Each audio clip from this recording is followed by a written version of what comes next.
Nauna rito ay tiniyak ni Pangulo Aquino na gagamitin niya ang lahat ng oportunidad para isulong ang pambansang interes sa kanyang pagtungo sa South Korea. Sa kanyang departure speech, sinabi ng Pangulo na katulad ng kahandaan ng epekto ng Bagyong Ruby ay mahalaga rin na ibayo pang mapalakas ang pakikipag-ugnayan ng Pilipinas sa ibang bansa. Si Rocky Ignacio, ating tagapagbalita. Tiniyak ni Pangulo Aquino na patuloy niyang tututukan ang sitwasyon at pagtugon ng gobyerno sa pinsala ni Ruby kahit nasa South Korea siya. Tumulak ang Pangulo patungo dito alas 9 ng umaga para dumalo sa ASEAN-South Korea Commemorative Summit sa Busan sakay ng Philippine Airlines Flight 001 kasama ang maliit na delegasyon. Sa kanyang departure speech, sinabi nito na katulad ng kahandaan sa epekto ni Ruby, mahalaga rin na ibayo pang mapalakas ang pakipag-ugnayang panlabas ng Pilipinas. Bago pa man dumating ang Bagyong Ruby, nakausap ko na po ang Korean Ambassador to the Philippines, ang kagala-galang na Liyok. Maaga pa lang, inabiso na po natin siya na ang pagtulak natin patungong South Korea para sa ika-25 Commemorative Summit ng ASEAN at ng Korea ay nakasalalay sa tindi ng pagtama ng bagyo sa atin. Ayon po kasi sa forecast, tataak ito sa mga lugar na tinamaan noon ng Bagyong Yolanda.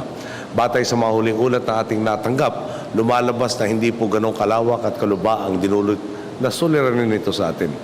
Ang totoo, may mga nag-aalanganin pang magmungkahi na magdeklara tayo ng National State of Calamity. Kaya lalo tayong binigyang kumpiyansa nito sa ating adikain, kasabay ng pagtugon sa mga problema sa loob ng bansa, itinutuon din natin ang ating atensyon sa ugnayang panlabas ng Pilipinas.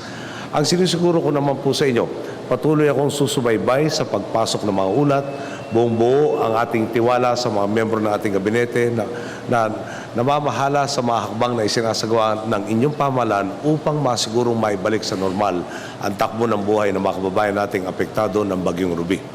Ang South Korea ay matagal ng kaibigan ng Pilipinas at katuwang sa pagpapanatili ng regional security at economic stability. Dagdag pa ng Pangulo, gagamitin niya ang lahat ng oportunidad para isulong ang pambansang interes. Alam naman po natin, matagal na matalik na kaibigan ng Pilipinas ang South Korea.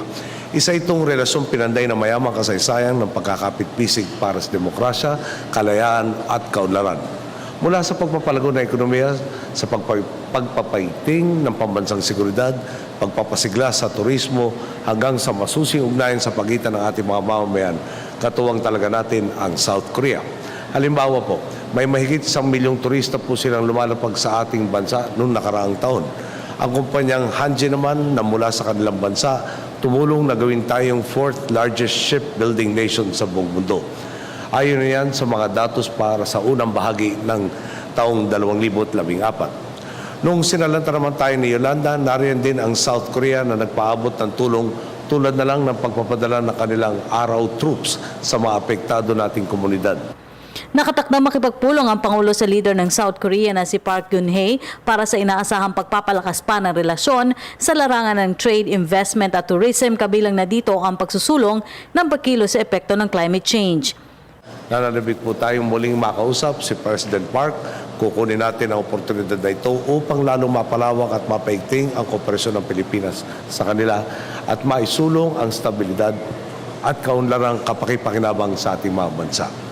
Gayun din, sa mga pagpupulong sa biyaheng ito, isusulong po natin ang ating advokasya kaugnay ng global climate change.